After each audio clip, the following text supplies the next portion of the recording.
વડોદરા જિલ્લાના સાવલી તાલુકામાં ઓપરેશન પરાક્રમ અંતર્ગત વડોદરા ગ્રામ્ય એલસીબી દ્વારા મોટી કાર્યવાહી હાથ ધરવામાં આવી છે. ગેરકાયદેસર રીતે ગુજરાતમાં પ્રવેશ કરાવવામાં આવતો વિદેશી દારૂનો જથ્થો ઝડપી પાડી પોલીસને મોટી સફળતા મળી છે. માહિતી મુજબ NL01N 5266 નંબર ધરાવતા કન્ટેનરને ટોલનાકા પાસે શંકાસ્પદ હાલતમાં રોકી તપાસ હાથ ધરવામાં આવી હતી. તપાસ દરમિયાન કન્ટેનરમાંથી વિદેશી દારૂનો વિશાળ જથ્થો મળી આવ્યો હતો. પોલીસે કુલ 1250 પેટીમાં ભરેલી અંદાજે 60,000 ક્વાર્ટર બોટલો જપ્ત કરી છે.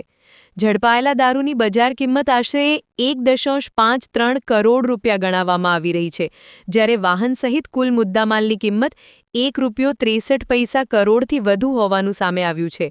આ મામલે પોલીસે રાજસ્થાનના રહેવાસી ડ્રાઈવર ગોપાલરામ બિશ્નોઈને ઝડપ્યો છે. પ્રાથમિક તપાસમાં ખુલ્યું છે કે દારૂનો જથ્થો જોધપુરથી ગોવા મારફતે ગુજરાતમાં સપ્લાય કરવા માટે લાવવામાં આવી રહ્યો હતો. ઘટના સંદર્ભે માંજપુર પોલીસ સ્ટેશનમાં પ્રોહિબિશન અધિનિયમ હેઠળ ગુનો નોંધવામાં આવ્યો છે અને આગળની તપાસ હાથ ધરવામાં આવી રહી છે. આ સમગ્ર ઓપરેશન વડોદરા ગ્રામ્ય એલસીબીના પીએસઆઈ HP ચૌહાણ અને તેમની ટીમ દ્વારા સફળતાપૂર્વક પાર પાડવામાં આવ્યું છે, જેને લઈ પોલીસ વિભાગમાં પ્રશંસા વ્યક્ત કરવામાં આવી રહી છે. હાલ પોલીસ વધુ તપાસ કરીને આ નેટવર્કમાં સંડોવાયેલા અન્ય લોકો સુધી પહોંચવાના પ્રયાસો કરી રહી છે.